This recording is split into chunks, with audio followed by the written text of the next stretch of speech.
রাজধানীর zero point থেকে উত্তরা আজমপুর কিংবা যাত্রাবাড়ি থেকে গাবতলী পর্যন্ত পুরো রাস্তাতেই গাড়ির জন্য দাঁড়িয়ে থাকেন শত শত যাত্রী। এই পথটুকুতে শুধু সিটি কর্পোরেশন আর ট্রাফিক বিভাগ স্বীকৃত স্টপেজ রয়েছে অন্তত ৭২টি।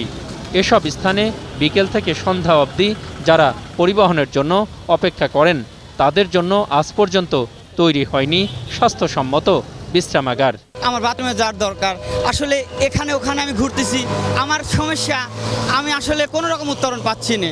অনেক অসুবিধা হচ্ছে রাস্তাঘাটে, তো যেটা স্যানিটেশনের অভাব বলাই চলে। আমরা পুরুষ মানুষ যেখানে সেখানে আমরা ছাড়তে পারি। ছেলেরা বিশেষ করে এখানে রাস্তাঘাটে অনেক সময় আর কি মানে প্লেস নোংরা হচ্ছে। ঢাকা শহর একটা রাজধানী শহর, মানে কোনো সুযোগ সুবিধা দেখে মনে হচ্ছে না। নগরবিদ যারা আছেন তাদের অভিজ্ঞতার অভাব আছে, তারা সব সময় ধান্দায় থাকেন। যানবাহনে উঠতে না পেরে সবচেয়ে বেশি ভোগান্তি পোহাতে হয় নারীদের। ঘন্টার পর ঘন্টা প্রতীক্ষা করলেও টয়লেট ব্যবহারের সুযোগ থেকে একেবারেই বঞ্চিত তাঁরা। আপনি 4টায় বের হবেন, 5:30 6টা বেজে যাবে আপনার গাড়ি পেতে। তো সেই সময় এতটা সময় আপনি যদি হচ্ছে যে আপনার যদি টয়লেটের যদি চাপ আসে, আপনি চেপে রাখেন, তাহলে কি হবে? আপনার ফিজিক্যালি আপনি হচ্ছে যে অসুস্থ হয়ে যাবেন, ইন্টারনালি অনেকক্ষণ বাইরে থাকতে হয়, যার জন্য হচ্ছে যে এগুলো দরকার হয় আমাদের। কখন প্রয়োজন হয় সেটাও কিন্তু বোঝা যাচ্ছে না বা জানা যাচ্ছে না। সিচুয়েশনটাই অকওয়ার্ড যে ছেলেরা রাস্তাঘাটে এটা করছে, মেয়েদের জন্য তো মানে দৃশ্যটা তো খুব একটা ভালো দৃশ্য না। আর মেয়েদের তো আসলে যদি কখনো প্রয়োজন হয় কোনো অপশন নেই। ফিমেলদের জন্য আলাদা, মেলদের জন্য আলাদা, সবগুলো স্টপেজেই রাখা দরকার।